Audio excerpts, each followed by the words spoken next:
বলার বোধহয় খুব বেশি কিছু নেই, বলি যা বলার সেটা বলা হয়ে গেছে, এখন বোধহয় কাজ করার সময়। আপনারা যারা এখানে নতুন এন্টারপ্রেনার আছেন, উড বি এন্টারপ্রেনার আছেন, যারা এগিয়ে আসতে চাচ্ছেন, যারা কিছু করতে চাচ্ছেন, আপনাদেরকে একটা কথা আমি শুধু বলি, আপনারা যেটা করতে চাইছেন, it's not so easy, it's very difficult, কিন্তু আপনি পারবেন যদি আপনার ইচ্ছা থাকে।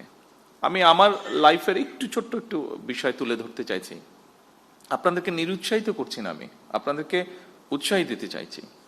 দেখুন, আমার লাইফে আমি ব্যবসা বাণিজ্য করেছি, যতটুকু ডিসেন্ট ভাবে বেঁচে থাকার জন্য প্রয়োজন আমি ব্যবসা বাণিজ্য করেছি। কারণ আমার লাইফে ব্যবসা বাণিজ্য শুরু করতে না করতে আমি রাজনীতির সাথে জড়িয়ে যাই।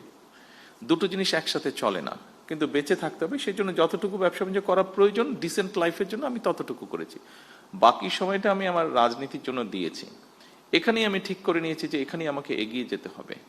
কিন্তু এই এগিয়ে যেতে গিয়ে একটা মানুষকে অনেক কিছুর ভিতর দিয়ে যেতে হয়। আমি গিয়েছি মানসিক নির্যাতন, আমি গিয়েছি শারীরিক নির্যাতন, বিভিন্ন রকম হিউমিলেশন, বিভিন্ন রকম ফিজিক্যাল টর্চার, বিভিন্ন রকম যন্ত্রণার মধ্যে দিয়ে আমি গিয়েছি।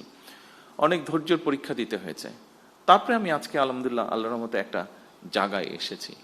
আপনাদেরকে খুব সংক্ষেপে এটা বলার কথা অর্থ হলো, আপনাদেরকে এরকম অনেক কষ্টের মধ্যে দিয়ে যেতে হবে। তবে আপনাদেরকে এতটুকু বলতে পারি, এই মুহূর্তে আমার সরকারের অবস্থান থেকে আমি বলতে পারি, আমরা আছি আপনাদের সাথে, আপনাদেরকে হেল্প করার জন্য, আপনাদেরকে পথ দেখানোর জন্য, আপনাদের পাশে দাঁড়ানোর জন্য আমরা আছি। কতটুকু পারবো আমি জানি না, বাট আমরা আছি। যতটুকু পারবো সর্বোচ্চ শক্তি দিয়ে আমরা আপনাদের পাশে থাকার চেষ্টা করব আমরা ইনশাল্লাহ। এই জন্য আমি এই কথাটা বলছি, কারণ আপনাদেরকে এগিয়ে আসতে হবে। আপনারা আজকে যারা এন্টারপ্রেনার হবেন, যারা হতে চাইছেন, যারা হয়ে গিয়েছেন, কাজ শুরু করেছেন, এখানে বেশ কয়েকজনকে আমরা দেখেছি যারা বেশ কিছু দূর এগিয়ে গিয়েছেন, এবং এগিয়ে গিয়ে যারা মানুষ, সমাজ, সামগ্রিকভাবে দেশের উপকার করছেন। আপনাদেরকে প্রয়োজন, আপনার জন্য আপনার প্রয়োজন না, আপনাকে প্রয়োজন লক্ষ কোটি মানুষের জন্য প্রয়োজন, আপনাকে প্রয়োজন এই দেশের জন্য প্রয়োজন। কারণ আমি একটি কথা বলেছি, ওই দিন আমি গিয়েছিলাম চিনমৈত্রীতে, একটি অনুষ্ঠান হচ্ছিল, সেটি ছিল ইনোভেশন ইভেন্ট। আমরা ছোটবেলায় সায়েন্স ফেয়ার বলতে যা বুঝেছি, অনেকটা ওরকম। বিভিন্ন বাচ্চারা, স্কুলের বাচ্চারা বিভিন্ন সারা দেশ থেকে এসছে, তারা ওখানে বিভিন্ন রকম তাদের প্রজেক্ট তারা নিয়ে এসেছে। কিছুদিন আগে আরেকটা অনুষ্ঠানে গিয়েছিলাম, সেখানে প্রায় সারা বাংলাদেশের প্রাইমারি স্কুলের 22 লক্ষ বাচ্চা পার্টিসিপেট করেছিল। প্রাইমারি স্কুলের বাচ্চা, ক্লাস 2, 3 থেকে 5 পর্যন্ত বিভিন্ন স্পোর্টসে। ওদের ফুটবল ম্যাচটা আমি দেখতে গিয়েছিলাম।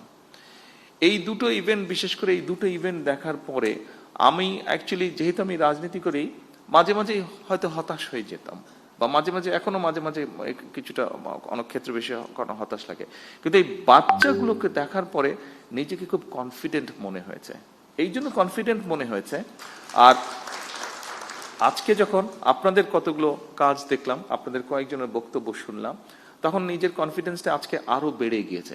কারণ দেখুন, যেহেতু রাজনীতি করি, একটা তো আমার লক্ষ্য আছে, উদ্দেশ্য আছে। রাজনীতি আছে, দলের পরিকল্পনা আছে, সবকিছু আছে, কাজ আছে। কিন্তু যেহেতু দেশ পরিচালনার দায়িত্বে আছি, আমাদেরকে দেশকে নিয়ে আমরা চিন্তা করি, দেশের বিভিন্ন সেক্টর নিয়ে চিন্তা করি। আজকে যখন আপনাদেরকে দেখলাম, এবং ওই দিন ওই দুটো ইভেন্টে ওই বাচ্চাগুলোকে দেখেছি, আজকে আমার কাছে মনে হচ্ছে এই যে আমরা রাত দিন পরিশ্রম করছি, চেষ্টা করছি একটু চেঞ্জ করার জন্য, আমার মনে হলো যে হ্যাঁ, আমরা কিছু সংখ্যক মানুষের হাতে দিয়ে যেতে পারবো, যারা আমরা যেখানে ছেড়ে যাব সেখান থেকে তারা দেশটাকে এগিয়ে নিয়ে যেতে পারবে। এই যে দেশটাকে আপনারা এগিয়ে নিয়ে যেতে পারবেন, আপনাদের কাছে এই প্রত্যাশাটা, এই দৃঢ় আশাটা, এই বিশ্বাসটা রেখে আমার বক্তব্য আমি শেষ করছি। আপনাদের সাফল্য কামনা করে, আপনারা যারা যারা এগিয়ে আসছেন প্রত্যেকের সাফল্য কামনা করে, আবারও আমি বলছি, আমরা আছি আপনাদের সাথে। কতটুকু পারবো জানি না, আমাদের সর্বোচ্চ দিয়ে আমরা চেষ্টা করব আপনাদের পাশে থাকার জন্য। সকলকে আন্তরিক ধন্যবাদ। আল্লাহ হাফেজ।